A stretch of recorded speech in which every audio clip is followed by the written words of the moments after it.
जय माता की। छठा अध्याय धूम्रलोचन वध। ध्यानम। मैं सर्वज्ञेश्वर भैरव के अंक में निवास करने वाली परमोत्कृष्ट पद्मावती देवी का चिंतन करता हूँ। वे नागराज के आसन पर बैठी हैं। नागों के फणों में सुशोभित होने वाली मणियों की विशाल माला से उनकी देहलता उद्भासित हो रही है। सूर्य के समान उनका तेज है। 3 नेत्र उनकी शोभा बढ़ा रहे हैं। वे हाथों में माला, कुंभ, कपाल और कमल लिए हुए हैं तथा उनके मस्तक में अर्धचंद्र का मुकुट सुशोभित है। ऋषि कहते हैं, देवी का यह कथन सुनकर दूत को बड़ा अमर्ष हुआ और उसने दैत्यराज के पास जाकर सब समाचार विस्तार पूर्वक कह सुनाया। दूत के उस वचन को सुनकर दैत्यराज कुपित हो उठा और दैत्य सेनापति धूम्रलोचन से बोला, धूम्रलोचन, तुम शीघ्र अपनी सेना के साथ वहां जाओ और उस दुष्टा के केश पकड़कर घसीटते हुए उसे बलपूर्वक यहाँ ले आओ। उसकी रक्षा करने के लिए यदि कोई दूसरा खड़ा हो तो वह देवता, यक्ष अथवा गंधर्व ही क्यों न हो, उसे अवश्य मार डालना। ऋषि कहते हैं, शुंभ के इस प्रकार आज्ञा देने पर वह धूम्रलोचन दैत्य 60,000 असुरों की सेना साथ लेकर वहां से तुरंत चल दिया। वहां पहुंचकर उसने हिमालय पर रहने वाली देवी को देखा और ललकार कर कहा, अरे तू शुंभ निशुंभ के पास चल।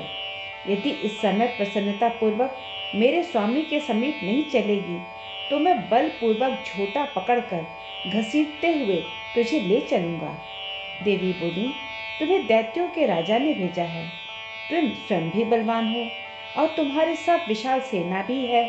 ऐसी दशा में यदि तुम मुझे बलपूर्वक ले चलोगे तो मैं तुम्हारा क्या कर सकती हूँ।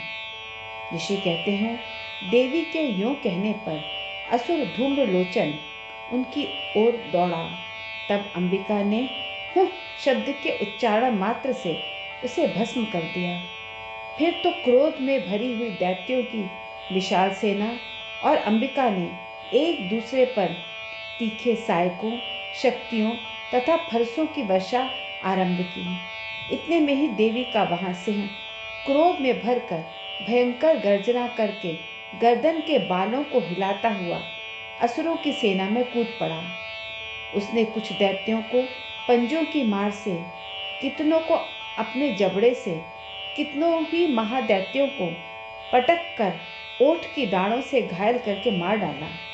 उस सिंह ने अपने नखों से कितनों के पेट फाड़ डाले और थप्पड़ मारकर कितनों के सिर धड़ से अलग कर दिए। कितनों की भुजाएं और मस्तक काट डाले तथा अपनी गर्दन के बालों को हिलाते हुए उसने दूसरे दैत्यों के पेट फाड़ कर उनका रक्त चूस लिया।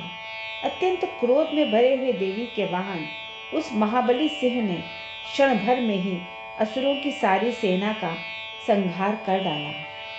शुंभ ने जब सुना कि देवी ने धूम्रलोचन असुर को मार डाला तथा उसके सिंह ने सारी सेना का सफाया कर डाला, तब उस दैत्यराज को बड़ा क्रोध हुआ।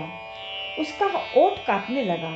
उसने चंड और मुंड नामक 2 महादैत्यों को आज्ञा दी, हे चंड और हे मुंड, तुम लोग बहुत बड़ी सेना लेकर वहां जाओ।